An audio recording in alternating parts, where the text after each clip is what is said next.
Hey, what's up everybody, and welcome back to another episode of Rappin with ReefBum. I'm your host, Keith Berkelhamer, and today I have the pleasure of welcoming Tim Herman. Tim currently resides in Northwest Ohio and has been keeping SPS since the late 1990s. His first SPS tank was, as he says here, an intensely illuminated 40-gallon breeder that was actually featured in Mike Pauletta's book, The Ultimate Marine Aquariums. And that tank was also a Reef Central Tank of the Month back in October of 2001. So he is now what he calls himself a coral hoarder with about 1,100 gallons of Acropora-dominated reef tanks. And he also has a home business blending amphibian and coral propagation with amphibian conservation. So Tim, you're going to have to explain that one there. But listen, man, welcome to the show. Appreciate you being on. Oh, thanks. Thanks for having me. I'm glad to be here. Hope I can be entertaining. Oh, well, I got plenty of questions for you there, Tim. And folks in the audience, thanks for tuning in. Please pepper Tim with questions as we go through the chat here between Tim and I. I've got a ton of questions, but we certainly want to take the questions from the audience, and want to welcome some of the folks here I'm seeing right now. Josh Cole, Great Bearded Reef. We've got Percy Adams. Thanks everybody for stopping by here. Hammy's Reef and Braveheart Reefer 525. Welcome everybody. So welcome. Yeah, so. And, you know, there's another part of the bio that I probably should have talked about, and that is if you've ever been if anybody's ever been on the livestock selling forums on Reef to Reef, then you would probably recognize Tim Herman as Therman, because that's his screen name. And let me tell you, he's got some cherry stuff that he sells on that Reef to Reef forum. So we want to kind of dig in a little bit in terms of how he likes to keep a reef tank, and how he, you know, in terms of the equipment and his husbandry and maintenance and all that fun stuff. And like my past guests, I asked Tim to shoot you know, video of his system, or systems, I guess, maybe Tim, maybe that's the plural versus system. And so we're going to do that, and Tim narrated during the videos. We've got actually 2 videos because Tim's got so much to show that he only he couldn't do it with just 1 video. It had to be 2 videos. So we're going to take a look at those pretty shortly.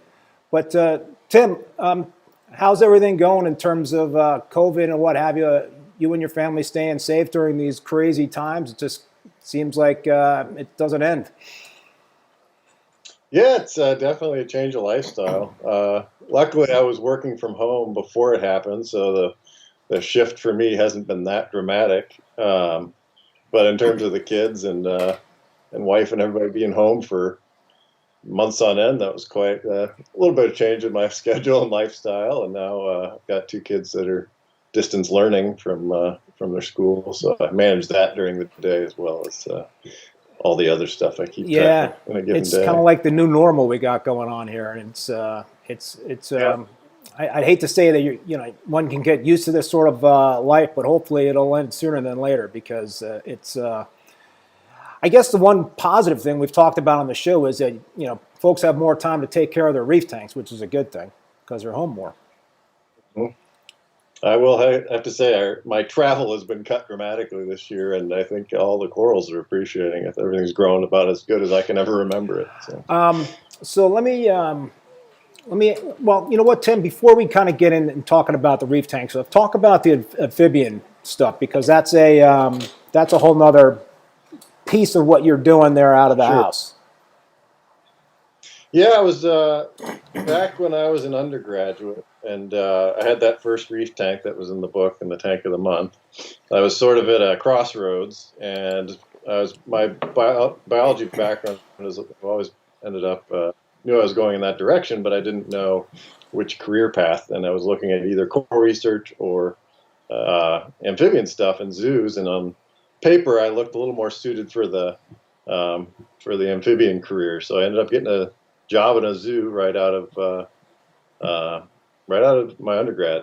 And so back in 2001, I had to tear down that tank and move to Ohio for that job. And that was a dream job for a lot of years. I got to do a lot of cool stuff with amphibians and travel around the world and helping with species going extinct and setting up facilities to help sort of rescue populations and all that stuff. And so out of that, we kind of rolled into ended up starting a business as a favor to a friend up in Canada who was probably the world's largest poison dart frog breeder. And he needed somebody to import and distribute for him in the United States and hold the fish and wildlife permits and all that stuff. So I started a business for him. I was basically just to help him out when I started at the zoo. And he hooked me up with some more people in Ecuador that do it just to fund the research and conservation foundation in Ecuador, and they breed some of those poison dart frogs. So I import and distribute for them too. But and then left the zoo after about 15 years due to a number of factors. And now I still import and distribute for them. I breed some salamanders at home, mostly native species that go for some hobbyists, but a lot of research in zoos. Keep them, and and then I grow corals too. And I still dabble in field research and field conservation projects as people contact me. So what takes up more room in the house, the reef tanks or the amphibians? Right. Well, I think the reef tanks do. There's just a small room with salamanders, but when I bring stuff in, I have to hold it. So one of those rooms fills up with frogs periodically. Got one coming up later this month that should keep me busy. So did you start keeping reef tanks before the amphibian stuff, or was it after you graduated from college? I was in college when that was all. I mean, when Reef Central started, that was kind of when everything really started to take off because there was communication about how to keep Acropora alive, and suddenly, because even the books back then, you had Julian Sprung's books and some of those older books. I was chomping at the bit when Verone's 3-volume set came out, and finally we could sort of identify some of the stuff we were keeping. But yeah. The amphibian stuff, I mean, it predated the corals just because I'd kept freshwater tanks as a kid, of course, and even into college I had planted tanks and was into the plecos and different South American cherisons and whatnot. But yeah, it evolved into saltwater in college. But I'd always kept frogs and whatnot. You know, done some amphibian researches. And so when did the passion in terms of the reef keeping really start taking off for you? Yeah, I'd say it was with that Yeah. tank. I mean, I'm trying to remember back. I had like a 15-gallon tank before that 40-gallon. That would have been probably 1998, 1999. When it was my first saltwater tank, I had maybe a 30-gallon freshwater going in there. And then so that 40 breeder tank was in a dormitory room at the University of Illinois. It was sort of apparently legendary because people could see the light all the way from the quad where they were walking. This blue glow coming out of this dorm room. And I worked construction at the dorm too. And I was like, you know, is this a problem? Like, no, that's cool. Go for it. And they were looking at running circuits to my room so I could get more power through there. I had 880 watts running over a 40 breeder. I had Whoa. a 400 watt Iwasaki and 410 watt VHOs. Jeez. And it was, wow. Yeah. I don't know if I think you can still dig up that thread on Reef Central about the tank, but yeah, it was quite a thing, especially back then. It was pretty cool. Well, we let's so I think probably a good way to start off here and really start digging in is to show the videos of your systems. And I know we're already starting to get some questions here about your lighting and what have you, and we're going to definitely get to all that stuff. But let's take a look at the first video, and then maybe we'll watch the second one, right after that. But let's take a look at that first one. So I'm going to roll the video here. Hello and welcome to my coral room, or rather the first coral room. So here I'll give you a brief overview of my main system. You can see it's kind of a sprawling endeavor.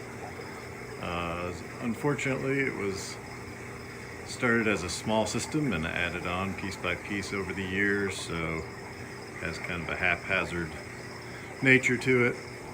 Someday maybe it'll get an extreme reef makeover and tidy everything up and put everything in a bit more organized scenario, but right now this is what I work in.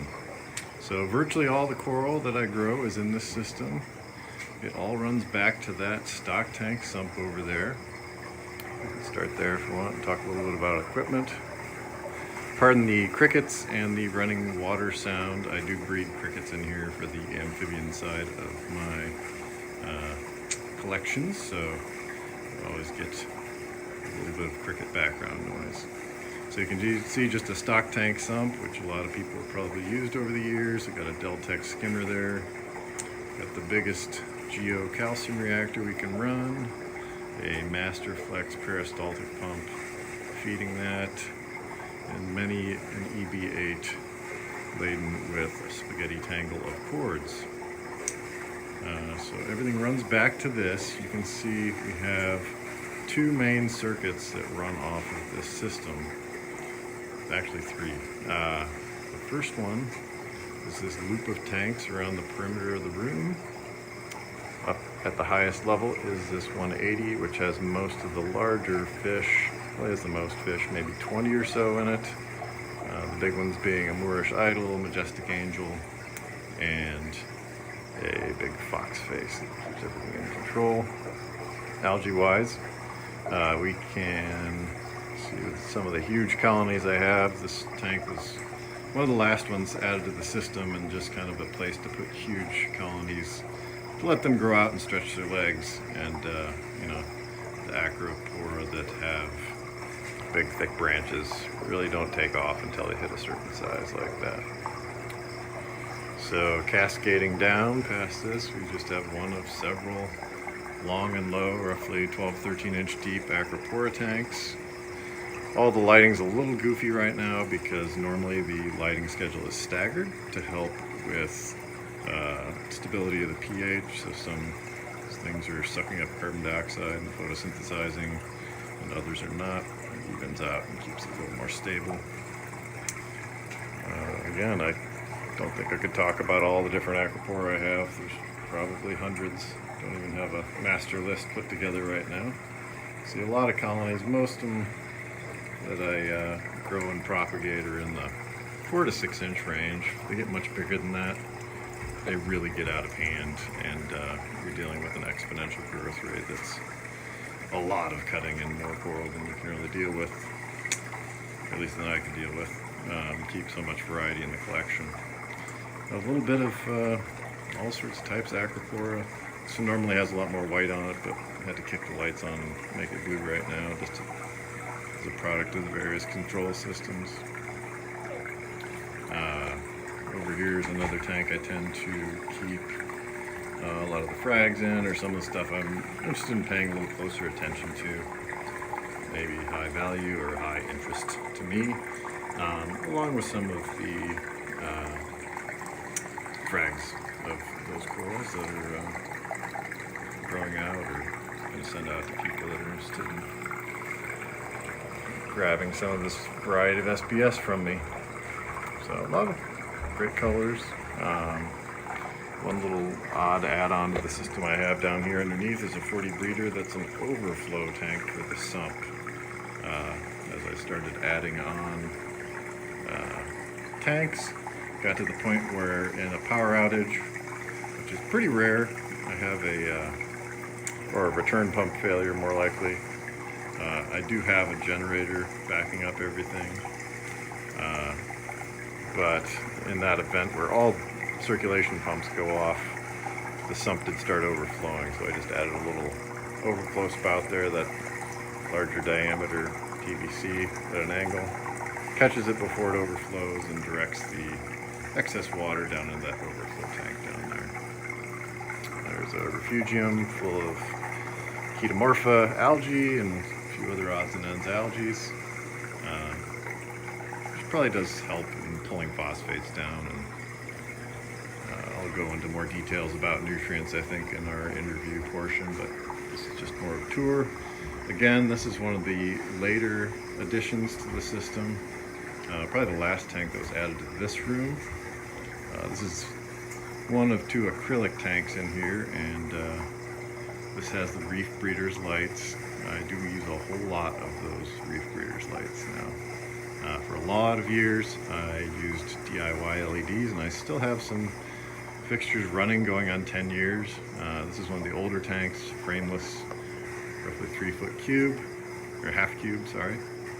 And it is lit by this guy way up on the ceiling with 20-degree optics. And this is one of the old style, do-it-yourself, Cree XRE based LED fixtures with big fat heat sinks, meanwell drivers.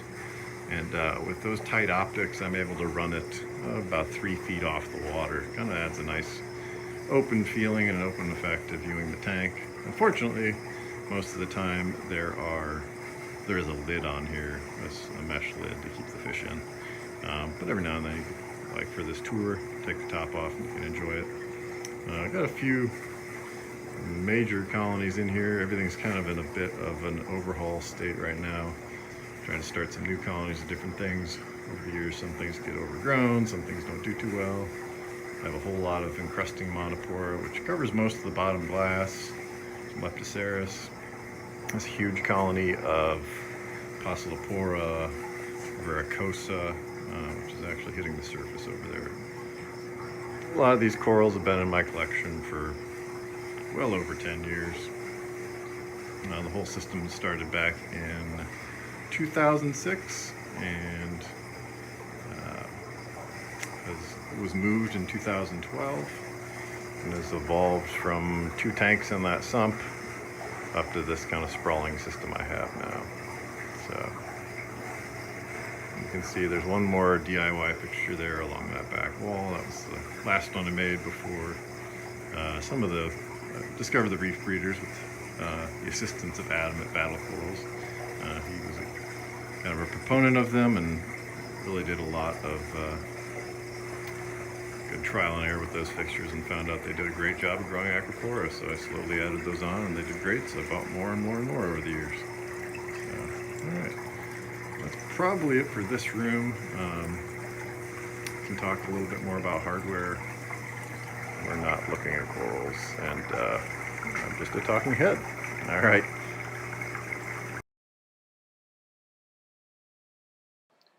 they shoot way up. And we are especially. back. We are back. All right. So yeah, no, Tim and I were having a conversation during that video, and I think we should probably talk about what we were talking about while everybody was watching your video, because I think there was some. Okay. But there's a lot of things to discuss here, and so one of the things we were talking about was nutrient control and the fact that you use Chaeto and Refugium and so essentially what you were saying to me, and you could explain it more, is that for a long time you weren't really doing a lot of testing and you weren't reading any nitrates, but yeah, well, just I guess explain to me what was going on with that system. Yeah, it's an older system. I didn't have a lot of detritus built up anywhere. Every now and then, like I have one tank in the whole system that still has a substrate, a little bit shallow sand bed, and I get some cyanobacteria build up in there. And I'd siphon that periodically. But yeah, I could never get detectable nitrates in the system. I didn't try dosing them, but I just never had any. And the phosphates kind of varied. Usually they're in the 0.1 to 0.2 range. And everything seemed fine. I was like, all right, well, this is what people are watching now. People are testing nitrates and phosphates, but whatever. I'm not going to waste my time with it. So I had a bit, but I'd feed reefroids periodically, and had a bit of a spike, I think, due to heavy feeding of reefroids in a short period of time. And everything seemed to be growing really well. I'm like, well, I better keep feeding because, and I think I overdid it. I killed off some things with high phosphates, just a few corals. Most of the system was totally fine. But that was around November, December of last year. So I started watching it closer, and not too long after that, I noticed this service called Aquabiomics. He had a thread up about adamant battle coral system and testing the bacteria in there. And so what he does is basically an environmental DNA genomic assay of every bacteria that he can test, and you have proportions of what's in there in your water. And one of the most interesting things that came back on mine was that I had virtually no bacteria that break down ammonia into nitrite or nitrate. And that explains why I had no nitrate in my system, because I feed pretty heavily. I have 3 or 4 auto feeders now that dump new life spectrum pellets in and Formula 2 flake multiple times a day. And then I feed frozen and even bigger pellets to some bigger fish every day. So there was definitely nitrogen going into the system. It was ending up somewhere. And I think what's happening is I just have so much Acropora growth that it's sucking up all the nitrogen as ammonia, right from the fish. And from what I've read, corals actually prefer their nitrogen in the ammonia form instead of nitrates. And so that might explain why I have such good growth too.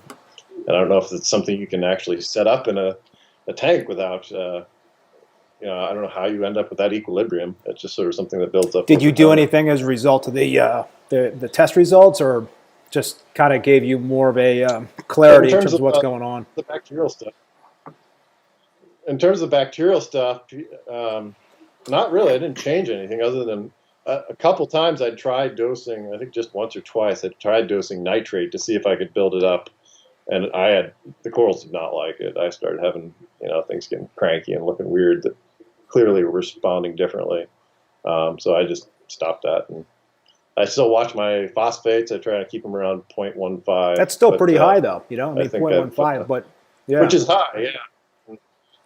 As fast as the corals are growing, they seem to suck it up, and as long as I keep it under 0.2 or so, everything seems happy. And so you're still pretty much not getting detectable nitrate. Is that what you're still seeing? You're not. No, I have never any detectable nitrate at all. No, and then in my, I did submit some. Did you watch the second video yet? I'm not sure if they've seen my. No, we haven't watched that yet.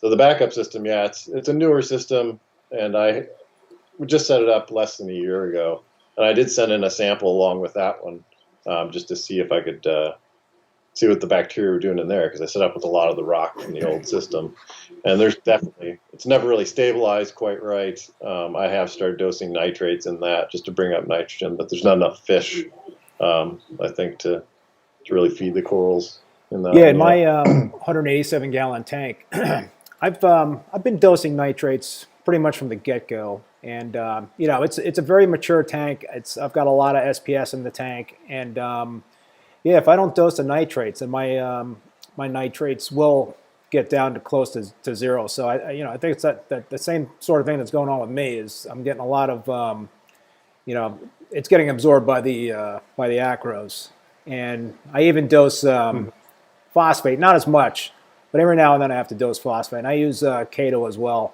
So it's yeah, you know, I mean, sometimes it could be a fine balance, but I think every tank is different, right? And but that's interesting in terms of being able to send a test out and see what kind of bacteria you got going on in your tank. I've never really heard of that before, but yeah, it's a very new service. I mean, genomic, I mean, DNA sequencing to enable to identify that stuff is what does something like that cost? If I remember right, it was like $75 a sample, more or less. That's not maybe bad. 100. That's not somewhere bad at all. there. But for that kind of genetic analysis, that's not bad. I know he's had some problems. I just looked at the website before I knew I might talk about it on this interview, and he's having some delays due to COVID because all my geneticist friends that try to do that stuff, all the reagents are getting scarce, and it's really hard to sort a lot of the stuff that was you know, the bread and butter of doing genetic work because they're using it all for these testing. So let's run the the video for your backup system, the newer system, and then once we got that, we'll dig even deeper in terms of you know, equipment and other things that you do in terms of your tank. So let me run that video right now. Here we go.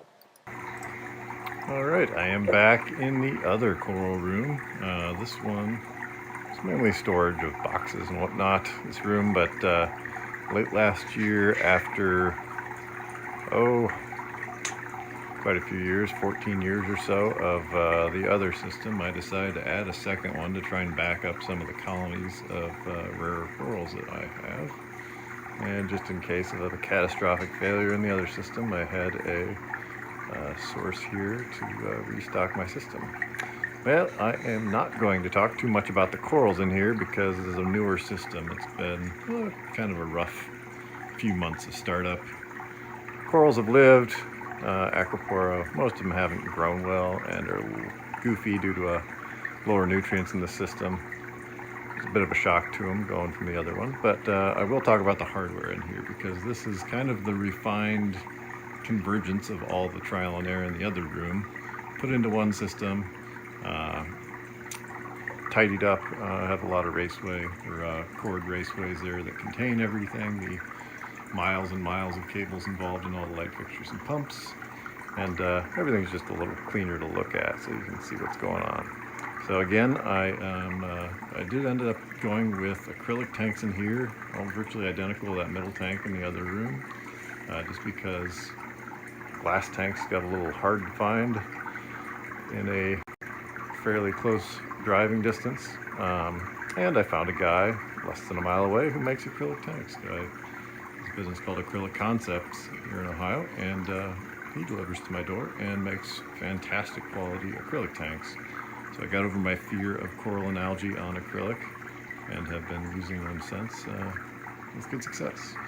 So once again, we have one long loop of circulation and a cascade of tanks returning to the sump over there. We have a refugium at the top end, so any invertebrate larvae or whatever that are produced in there end up feeding the corals via gravity and aren't chopped up in pumps, so they go to the corals.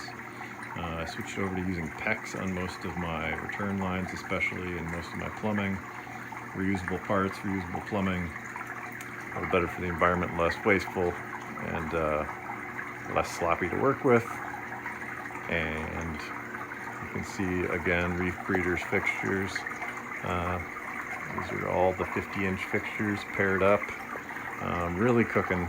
It gives me the option of, getting 600 par, maybe even 700, where they overlap in the middle. So we really grow some highlight corals and still have, 300, 400 at the edges or so. It's good enough to grow most of the Acropora. For circulation in here, I have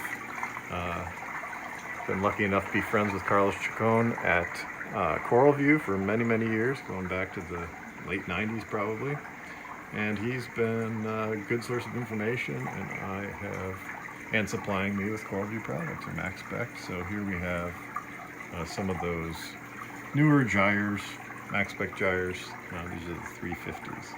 Now I use gyres in the other room too, one at each end. You can see I have flip-flopped the outputs so they produce a current in two different directions on the same pump, and really that does a good job of creating random movement. So the pump reverses at this end and the water flows in the opposite direction out of the pump, and then it's on a randomized or variable cycle compared to the reversal cycle on this pump, so you get everything from a complete toilet bowl circulation to sharp contrasts in the middle, or water on each side of the tank colliding, creating some really strong random currents in the center, and everything in between. I've started using because I have so many gyres running in here, there's 2, 4, 6, tried out the Hydros wave engine. So far that's been a great device too for managing everything, and gives you the ability to get rid of some of your power supplies and control all your pumps pretty precisely. Got all my power supplies for the lights up there, EV8. All the spaghetti is hidden this time, so you don't have to look at it.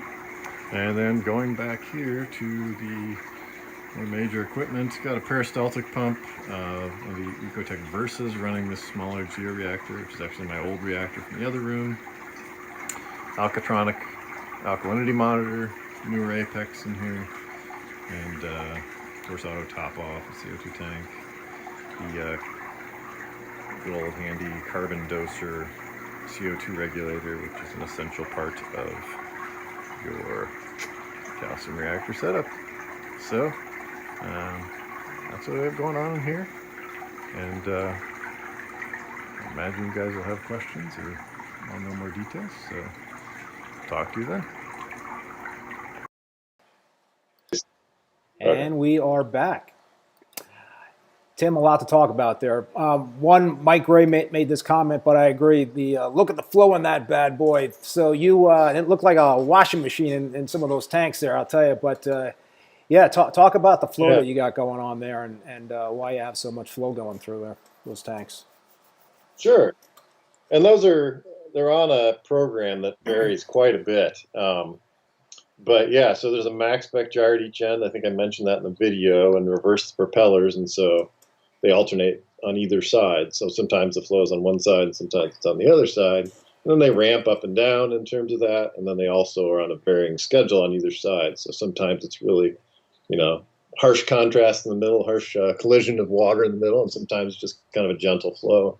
I think that's important. Corals do different things depending on the flow. Sometimes you can definitely put too much flow and you get weird growth.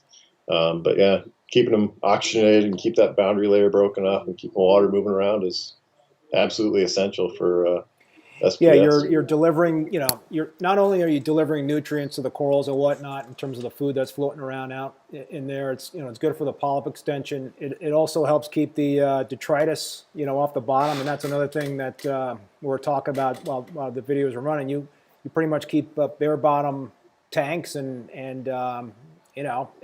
that's, as I was saying to you, I've never done a bare bottom tank, but I'm going to do that with my new Peninsula tank. So it's a great way to be able to keep the detritus off the bottom of a of a tank, and my whole thing is I love to keep wrasses.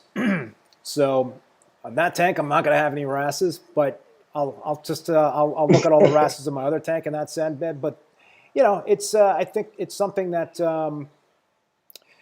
if you really want to crank that kind of flow going on in the tank, and you want to be able to keep your system from having that old tank syndrome happening at one point down the road, and it usually with a sand bed you have to be careful with that sort of thing, where all of a sudden you might have a tank crash because you've just got a lot of stuff that's been building up in that sand bed, and you really need to take care of that sand bed. I mean, I have a lot of I got the wrasses, and I've got a lot of sand sifting. I've got the sea cucumbers, the tiger tail, I think is what they're called, sea cucumbers in my sand bed to try to keep that sand bed clean. But so there's a lot of work that needs to be done with the sand bed. But talk about why you have you always been bare bottom, or did you have sand in other tanks or? Yeah, definitely. I mean, bare bottom was definitely not a thing back when I had that first dorm tank. I had a pretty good thick sand bed of varying grain size in that. I think I had a jawfish in there at one point. And then when I first set this one up, I had sand again. And I just noticed after a while, you'd always get built up and you start getting patches of cyanobacteria flare up here and there. And it's kind of interesting on a system even as big as mine now with, 800 some gallons and decent amount of turnover. You can still get localized effects from a sand bed. So one of the tanks, I have one little 65-gallon upstairs that just has some fish in it and doesn't have all the coral growth right now due to a landscaping overhaul. But no, it gets the same issues, and I'll have patchy cyanobacteria in that if I don't siphon out the sand bed. So for a long-term growth and care and stability, it's definitely better for my purposes not to have it. I do have some wrasses in the system. I've got a few of the Halio Shearies wrasses in bare bottom tanks, and they do fine. They find somewhere to wedge themselves at night and settle in pretty well. Do you find it takes longer to establish a reef tank if you go bare bottom? So in essence, you've got the rock in there, and it becomes live rock. Whether I guess you start with dry rock or live rock, but without sand, you've got less places where the bacteria can colonize. So, in theory, it might take longer unless you use, some of those bio blocks or whatever they're called in terms of helping to promote the growth of the bacteria in the tank. But have you found that to be the case in terms of a bare bottom tank? It just takes a little bit longer to establish a tank? Or no? I haven't started enough tanks to know the answer to that question. My sample size is 3 pretty much. So, I don't know the answer to that, but it does make sense. I mean, definitely more bacterial activity, and you can get anaerobic layers and stuff in spots that might take a while to establish, certainly in dry rock. So Greg Carroll points out, thanks Greg for making this comment, you can actually keep fairy and flasher wrasses in bare bottom tanks. So that's cool. I'm gonna make note of that. I had some flasher too. Yeah, I had flasher wrasses a long time ago. Yeah. So Tim, let's talk now about the calcium and alkalinity supplementation. You use a big calcium reactor, right? So what's the rationale behind doing that versus 2-part? Well, that's pretty much when I first started, I used some Bionic, I think, back in the day. That was one of the early 2-parts that was available. And I quickly, as soon as I got into SPS, I realized I would outstrip my demand for calcium in a hurry. Like you say, it would get pretty expensive to keep dosing that. So even though at 40 breeder, I think I might have had George Weber's first calcium reactor ever. It had PVC fitting off, and it was, he came by my dorm room, I think, to drop it off and get frags years and years ago. So that was the first Geo. So I've been a Geo reactor guy ever since. And but yeah, I've gotten to the point where in the main system, if I get more demand, I think I'm gonna have to put a second calcium reactor on there, because it's really close to maxing it out. I'm going through 8 to 10 pounds of media and a 20 every month, and about a 25-pound CO2 tank every 2 months. So what are you running your pH at with the calcium reactor? What's your pH around? In the reactor, it's about 6.7. And what about the system? The system varies a little bit seasonally. The low end, it gets down to maybe 6.9 or so, and the high end, maybe 8.2, with some fluctuation. I've tried the, if you notice in the video, I've got a couple of filters hanging on the wall with the CO2 scrubbing media I just tried recently. And it may do something. I don't see anywhere near the difference in pH as if like the house windows are open or something. Wasn't really a noticeable blip in the system's pH. But I kind of underskim too. I tend to run things on the dirty side. So I don't pull out that much skimmate, and I don't, relative to the volume of water that's going on in there, what's going through the skimmer is pretty minimal. And you don't have a ton of fish in the system, right? Not a ton, no. There's maybe 30 or 40. Most of those are smaller. For like 800 gallons. You know, maybe for some, 800 some gallons. So that's not a big fish load. Yeah. No. So we got a question here from Mike Gray.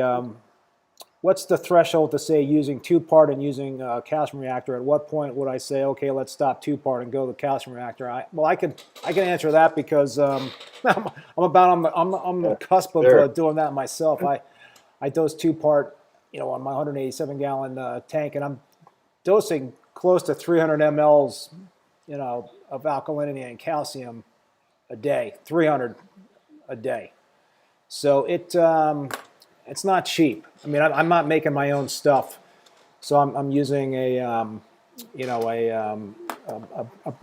brand that is manufactured, and so I'm actually considering making the switch myself to a calcium reactor just on expense alone. But I would think that people have great success with calcium reactors like you do, Tim. There, and my tank, I'm getting great growth with 2-part, but I've also had kick-ass tanks with calcium reactors. So I think the just depends on the circumstances. I don't know. How do you feel about that? Yeah, pretty much the same.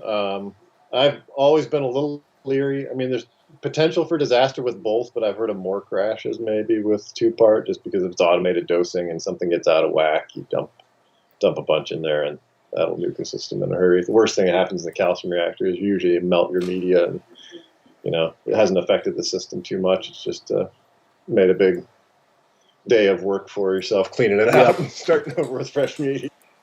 I'd say that's. I've always been a reactor guy just because I've always known I'm just going to be growing a lot of SPS, and sort of started. That's what I knew, so that's what I stuck with over the years. Let's talk lighting. Okay, so during the video, I know the first video you were mentioning the reef breeders. Talk about that in terms of the LEDs. I know there was a question early on before we started looking at the videos in terms of I guess you had been using HQI, metal halide HQIs, and you made the transition to LEDs. Yeah, that was a long time ago. I've been all LED since probably 2010. I started before you could even get Cree LEDs. I started building fixtures with Luxions back in like 2008, just because it seemed like the way the technology was going, and mainly for efficiency, energy usage. And I'm a cheap guy, so I don't tend to want to buy things more than once. And replacement bulbs is, pains me greatly. And they're saying these things can last 10 years.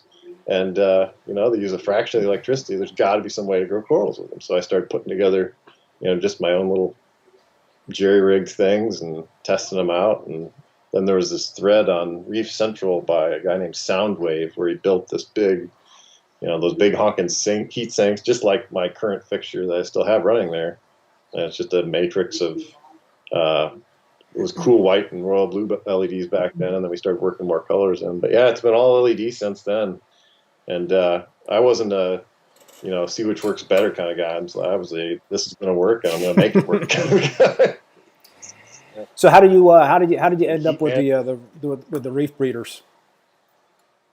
So the reef breeders, again, I have to credit Adam at Battle Corals with doing the legwork on that. And I think he was testing out, maybe even some of the beta testing on those. He had the earlier version, and I wasn't happy. When I first started building fixtures, you couldn't buy them because there was that whole drama with PFO and some aerospace patent or something. Some aerospace company had a patent on using LEDs to light an aquarium. Yeah.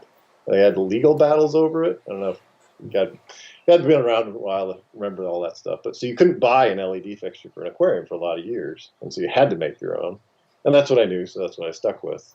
And then I saw, Radions and stuff. Some of those early fixtures started coming out, and then the black box ones. And just kept building my own until finally Adam's like, "Hey, have you tried these?" I'm like, "No, I just build my own."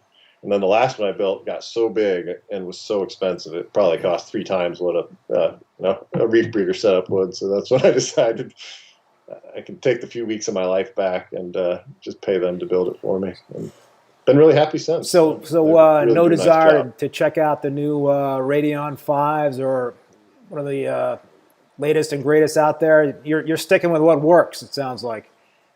So far, yeah, I'm not one to change if I know what works and I'm happy with it. And why spend money if I don't need to? Hopefully, I get another 10 years out of these things. So there you go. And by the time that I was intrigued by that plasma lighting. That doesn't seem to have taken off much, but that was interesting too. But I don't know where that ended up. I haven't heard anything about it in a while. So we have a question from Hammy's Reef, and this is a good question. He wants to know, Tim, do you dose anything for trace elements? I do not. That's part of the joy of a calcium reactor. Is virtually everything that's in the skeleton of a coral is going right back into your system. And I do add a little bit of, what is that, Brightwell Neomag, put some of that in my reactor, and it helps. It seems to keep up magnesium just fine. And plus whatever trace elements are in your food going in. And so you mentioned before in terms of what you're feeding your fish. So nothing, just flakes you were talking about and some frozen and nothing real special there? So, yeah, a lot of spectrum pellets. I do have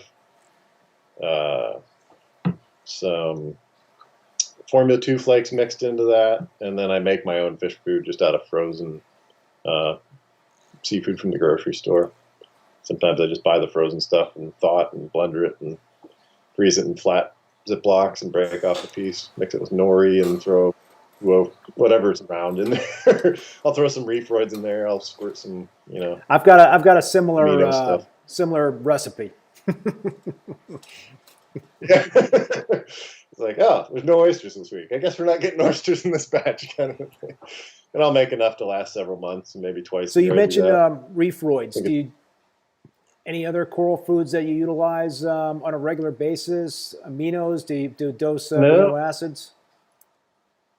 They make that polyp boost, which I think is basically an amino type concoction as well. And I kind of quit once I got a copper band in the system that eats only the frozen food, but at least it's eating prepared food. So that's kept me religious in my keeping up with feeding frozen, because sometimes it'd slack off. And I think that constant daily feeding of it helps the whole system, just in terms of stability. And since I've done that, the phosphates have hung right around 0.15 every time I check them. And it's just, when I would think of it, every 3 weeks or month. But yeah, so I haven't really had to dose anything. We got a question from Braveheart Reefer 525. Thoughts on white versus blue light for coral growth? I think they're both important. I think you can get too much blue and you don't end up with the right spectrum for the corals. I do turn down the reds a little bit on the Reef Breeders fixtures, and the whites a tad down to like 75% and run the rest at about 100. I think too much red can be bad. I think there's some pretty solid research behind that. But in terms of white, there's a lot of shallow water corals we grow, and they seem to do well with it. They may look nice under straight blue with your glasses on, but I don't think it's good for their long-term health. All right, so while we're talking here, I just want to show some of this eye candy that I grabbed some shots on Reef to Reef. So this is the BC Backdraft, and man, that's a pretty beautiful coral. In terms of the reds on that coral and the orange and what have you is striking. And then let's take a look at the Tyrese Superman tenuous. I've had this coral. I lost this coral a while ago, but that's about as blue as you can get there, Tim, in terms of the... That's exactly how I describe it. You think it's bluer than a Oregon blue tort? I grow them next to each other, and they're definitely... It's a different color blue. It's a brighter, just sharper blue that stands out. It stands out like a sore thumb in those videos if you scroll back. Yeah, it's like, oh, there's a colony of the Superman tenuous go by, and it's just this bright blue blob. And now we've got the Reef Wrap Raven. That's about as pink as red as you can get in terms of that coral. And I think I saw that in the tank going by there. Probably saw that. Yeah, that little acrylic tank. That's my colony of that. It's been a really solid coral for me. I've had mixed relationship with millipore over the years. Sometimes they stall out, and I just cannot grow them for the life of me. I had one I loved called the Smurfette Millie. It was real nice, sharp pink like that, but with purple tips too. That thing fragged it a couple times, just stalled out. Never got it going again. This one, for whatever reason, loves doesn't mind being fragged, and it's been growing really well for me, better than just about any other millipore I have. That's interesting that you say that in terms of millipores, because I had that situation a little while ago where all of a sudden, like, all the corals in my tank are doing great, but all, for some reason the millies were not doing well, and I just I could not figure that out in terms of why that was going on. It was like a mystery to me. It was like, how could, like, everything else be great, but the millies, you're getting no polyp extension, and they're just not looking happy. They're looking pissed off. And I think a lot of it is coral species are such a catch-all in terms of the taxonomy. There's not a lot of real genetic basis behind what they call a millipora, and so I think you're getting a hodgepodge of corals from all over, the areas that get collected over the years that all get called millipora, just like Spathulata from Australia. Was a millipore for a long time, and they finally decided to split it off. But I'll have a tank, full of maybe half a dozen Spathulata that are growing faster than millipore right next to them, and you're like, well, they're supposed to all be millies, or even so within the millies, some of them do well. Some I've noticed they just have to get big, and you can't cut them until they're, hit that 4 or 6 inch mark, or else you can really set stuff back and stall it out and kill it. Maybe. Hammy's Reef said he just got a frag of that Reef Raven from you. Yeah, it's a beautiful coral. I won't now here's one. The I think you said you lost this one. The CC kombucha. Yeah, that is an awesome, freaking awesome tenuous. Beautiful indigo kind of purpley color with the polyps can be pinkish or orange. You can get green in the base, but really nice colors. Unfortunately, that was one of the most heartbreaking victims of my phosphate spike of 2019. So I got a frag that's looking like it's happy and it's encrusting. So maybe someday, but it's one of the slower growing of all the tenuous for sure too. So Hammy's Reef has another question in terms of how do you deal with pests like Apptasia in particular? Mainly peppermint. Yeah, that's what I do too. I've got a Tahitian butterfly. I've tried. It's in that stock tank sump now. It started pecking at stuff, but it eats zoanthids, just chow them down. No, I don't really care as much about the zoanthids, so it'll probably be fine. But don't want them eating corals. My majestic in the big tank eats all of that Apptasia. That's an awesome fish. Yeah, I was going to say that's something you don't see a lot in an SPS dominant tank. Yeah, there's an old spreadsheet on Reef Central that was like the definitive guide to reef safe angelfish, and they went through and did a poll of all sorts of people. I will put a plug in there for Reef Central. That has so many years of old communication before everything was quite so quick. Make a quick buck, sell snake oil kind of a mentality in the reef hobby. There was a lot of just more rigorous communication. The internet didn't have trolls back then as much, and it was just good discussion. And so a lot of those archives are full of just invaluable resources. And you can see that in the viewing in some of the forums. The Reef Fish's forums is still just unparalleled. But yeah, if you can hunt that down. So that before I got the majestic, I looked at that, and there's really, really good chance of success with majestic not eating corals, especially SPS. I've kept what's the angel, the regal angel in SPS dominant reef tanks, and I've had great luck with those. I mean, they went after some LPS, so I think that's something that you always have to be a little if you've got zoanthids in a reef tank and you put a regal in there, they're probably going to eat those zoanthids, but or anything like soft and fleshy. But yeah, I love angelfish. I have a couple of. I got a masked Japanese swallowtail, beautiful. I think the Genicanthus had really good. I think they were like 100% success rate in their survey with SPS at least. But yeah, majestics, regals. And then I think they even did dwarfs in the survey, so flames and coral beauties and things like that. I've got those in my system too. I've got a coral or no, a flame angel that's still alive from 2006 as well. So that's a 14-year-old fish. Yeah, beautiful fish. Just had a tailed blue damsel that was even older that just died last week. Oh, really? It was a 14-year-old. Wow. Yeah. Tim, let's talk about rock. When you it's probably been a while since you've started the new system you started. Was that what did you use in terms? You used rock from the older system to seed that? Is that how you got that going? That was the strategy, yeah. So I had a bunch of Marco rock that I put in a trash can for 6 months or so, just with water from the other system to try and cycle it in advance. And then I ended up swapping that in for a lot of the older rock from my main system. So it was maybe half of established rock. And that main system I set up in 06 with Fiji cultured rock, which I'd never seen before. It was like, holy cow, this is great stuff. And I haven't really seen it since. An LFS not too far from me had it. And it was the most live rock I've ever seen in my life. It had those colonial tunicates on it. I got 2 sea hares on it. I got 3 different types of Xenia come in on it.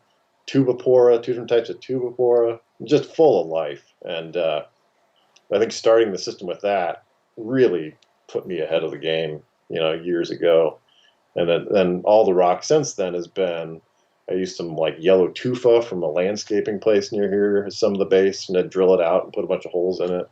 And then some of the dry rock became available, so I've added some Marco over the years. Have you ever started a system with just dry rock only, or you've always seeded it with live rock?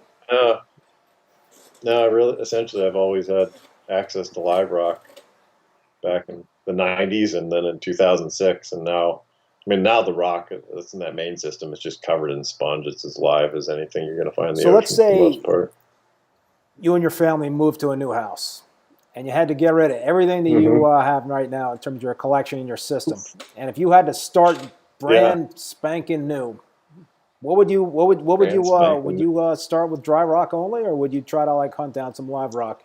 I wouldn't start with dry rock only. I would probably start off, because you still get Florida rock, right? Yeah. That's still, yeah. I would use something from the ocean, and I would set it up just like that for a while. Don't keep corals, and then use at least maybe a third of that if you can afford it, and then use some Marco rock, because getting rock from the ocean is just unlike anything. And anything that's not a coral parasite, you can manage. My system has bubble algae. My system has Apptasia. My system has Bryopsis. You're never going to keep that out completely. You run it long enough, sooner or later, one little speck is going to make it in from the water from a fish or something, and it's going to be in your system. So you're never going to keep it immaculate. And you just manage those with animals that eat that particular pest. So as long as it's not a coral parasite, you won't get those as long as you're not bringing in rock that's covered in zoanthids or something. And then just quarantine all your livestock as you bring it in. You should be able to run a clean system and have all the benefits of actual ocean biodiversity. Yeah, I've actually got I got 100 pounds of live rock coming on Tuesday from KP Aquatics, and so that's what I'm going to start my new system with. And I tried starting my 187 gallon tank 5 years ago with dry rock only, and it was the first time I ever tried to do that in terms of dry rock, and did not go that well. But I know a lot of folks out there have done great tanks with dry rock only. I think it just takes a little bit longer to do that. You have to have more patience, and there are certain absolutely there's some great advantages with dry rock. You could sit there and you could sculpt that stuff for days and on end and come up with some really cool escapes, and that's a great benefit. But I think I'm totally in agreement with you in terms of live rock, and I've said it before on this show that I think there's nothing better to have that biodiversity right off the bat and to really give that system a jump start.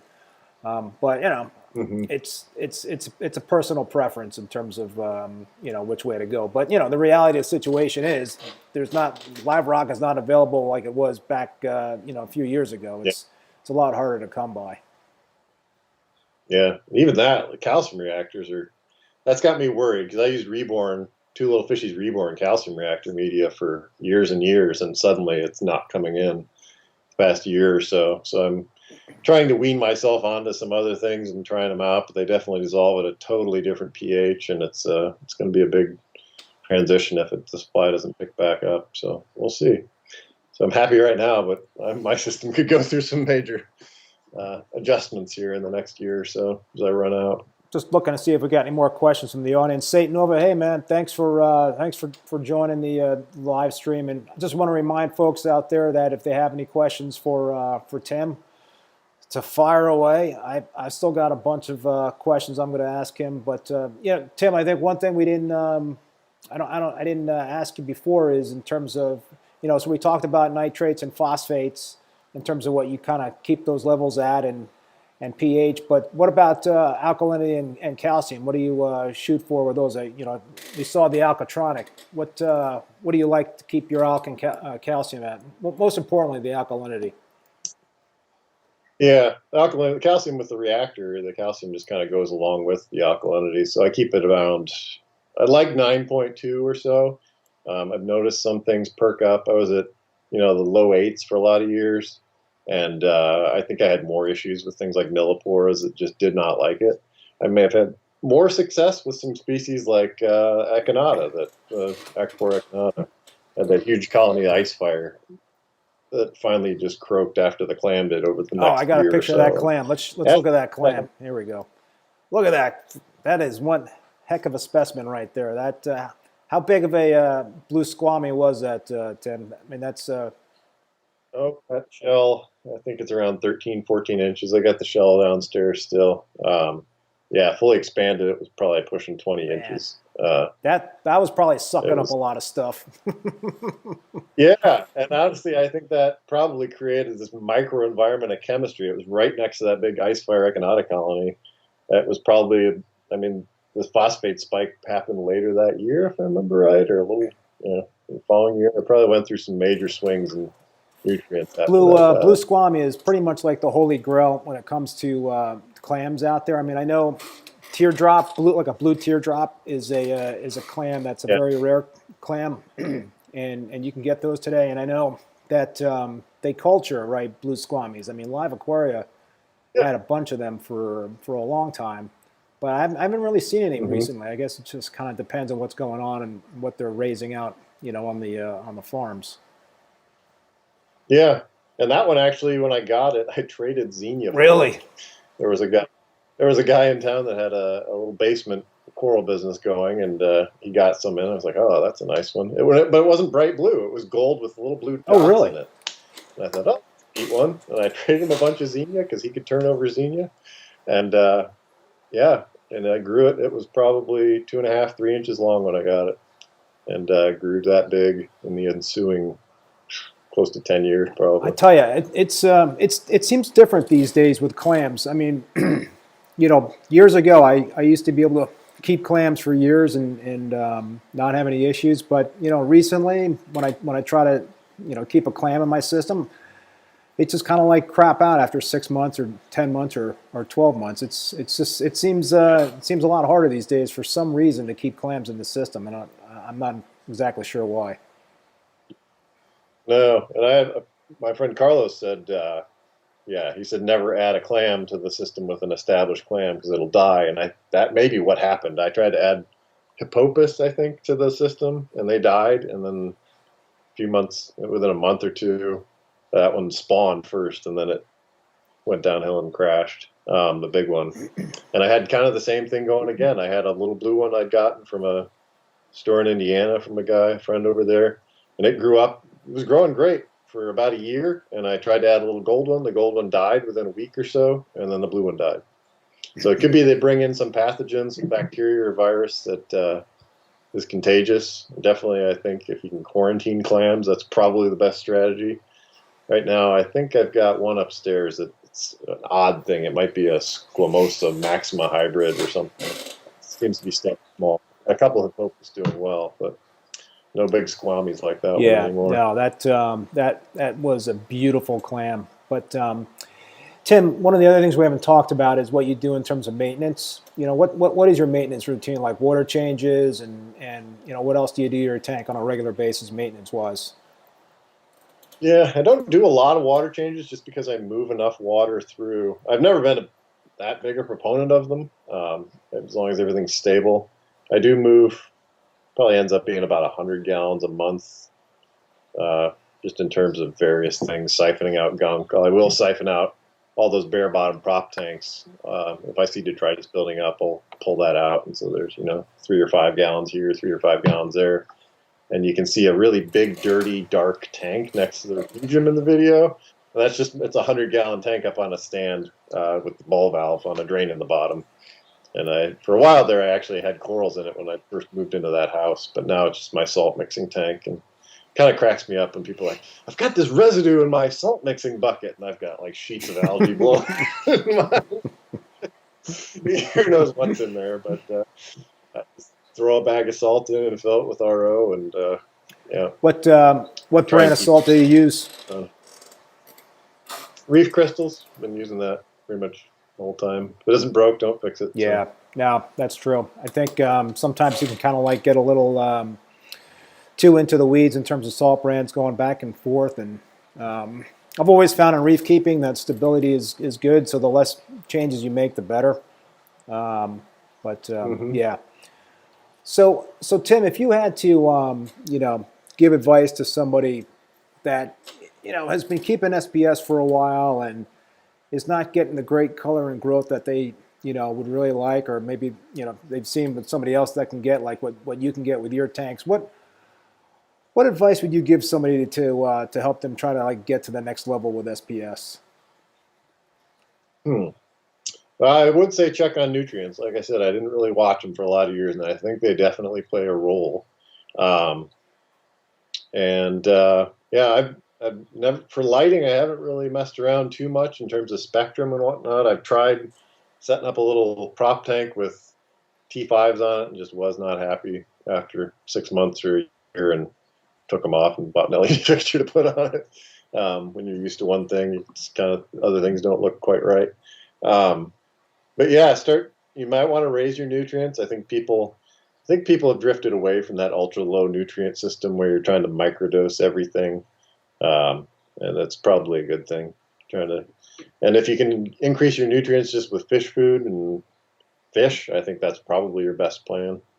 And even if you don't have the ability to put all those fish in with the corals due to incompatibility or whatever, if you can add another tank. I actually do like keeping a lot of fish in one tank and not having a lot of fish in all the other ones, because then in your propagation tanks, you get a lot more microfauna growing. And I think those feed the corals, and then the corals are happy. So Mike Gray is asking a question of you, Tim, about lighting in terms of what you like to keep in terms of par. Do you measure par? I do measure par, at least when I first set everything up. And there's a range. A few of the things like to be absolutely fried, and 700 par is not too much for them.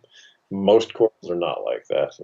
Most of the Acropora I keep are happy in the 300 to 500 range, or 350 to 450, 500 range.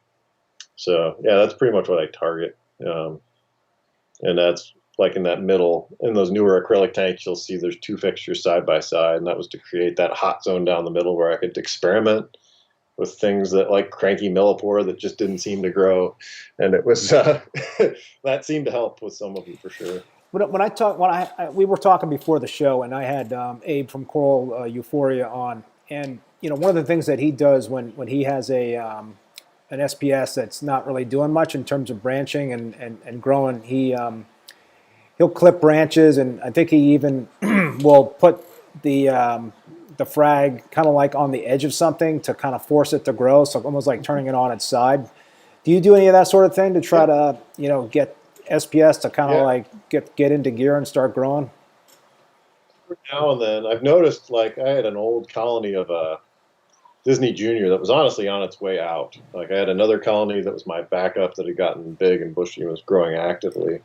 And I basically just chopped it all to bits and took any of the good growth, like algae was, starting to encroach on it and it wasn't competing well. So I just took all the good-looking bits and cut them apart and stuck them on a tile. And I had this big chunk that hadn't done anything, but I just put it in about 700 par, and I thought, well, this will either fry it and I'll be able to throw it away, or it'll do something. And it's actually turned it around. Wow. So apparently that super intense lighting can do something. I've got a couple other pieces. After seeing that, I'm debating moving and trying the same thing. But yeah, you can definitely cut the tip off and see if you can get more branching out of it. some of that micro fragging stuff that was going around has interesting implications. I think that's definitely a valid tactic you could try. Little pieces. I usually try to do that if I can, is put multiple frags next to each other when I want to make a colony for propagation, just to get it to size in short order. People ask for big chunks. I'm like, can I send you multiples? Because one, the big chunks isn't going to ship that well. It's a really good chance it's just going to show up dead. And two, if you take multiple pieces and you put them together, you're going to have a colony quicker as soon as they hit each other. And you've got a backup in case one of the frags in the bag doesn't live. You know, you got two other pieces that have made the journey. Makes a lot of sense. So. Yeah, Saint Nova has made a comment that it's interesting. I think we want to get your thoughts on this. He's saying that you keep par that high because, well, I guess the question is, are you with your higher nutrients? Is that how you can kind of get away with keeping the higher par? You know, maybe 450 would fry stuff with lower nutrients. Any thoughts on that relationship? I guess and it may not be fry so much as the growth will outstrip its resources. And so it could be that with my phosphates as high as they are, they need that in order to maintain that level of growth over time. I mean, that's a constant level of, when I think about the amount of calcium adding to the system every month, that's a lot of coral. And some of the things, the faster growing things, are just to the point now where I break off chunk. I broke off a chunk about this big off a colony, and it's mostly reactor media now. I'm starting to recycle. There you go. Save a little money in reactor media. Yeah. All right, Tim. Well, listen, man. It's we're getting close to 8:15 here, and I don't want to keep you much longer. I got a couple of rapid fire questions though for you. Okay. Do you have a dream tank, or do you already have a dream system? Dream tank. I would kind of like, if my wife was watching this, I would kind of like that. We've got a big peninsula upstairs that would make for a nice, about 7 foot long tank. And I do, someday it'd be nice to put all those fish in there and give them room to swim around, like the Moorish idol. I got a naso tang that would like to stretch its legs. But yeah, that'd be fun to set up. You know, a big long tank like that, maybe 2 feet wide, 2-3 feet wide, 30 inches and 2 feet deep. That sounds sweet. All right, favorite SPS Coral. If you had to pick one. That is so hard. Yeah, ask me on a given day. I do really like that Hung's Rainbow Explosion, or the Valentina, that piece. It's on it's a multicolored kind of smooth thing. I like the smooth things. BC Skinny Love's great. I've had that for a lot of years, and has a big, beautiful colony. The corals that you can grow out, and they still look as nice in the middle as they do at the edges. Really are choice coral. All right, and lastly, favorite fish. Favorite fish. It's hard. I did get a Moorish idol recently, which is eating pellets like a champ, and I've had it about 6-8 months. Chews on Acropora a little bit, but I got enough it doesn't bother it. That's a cool fish for sure.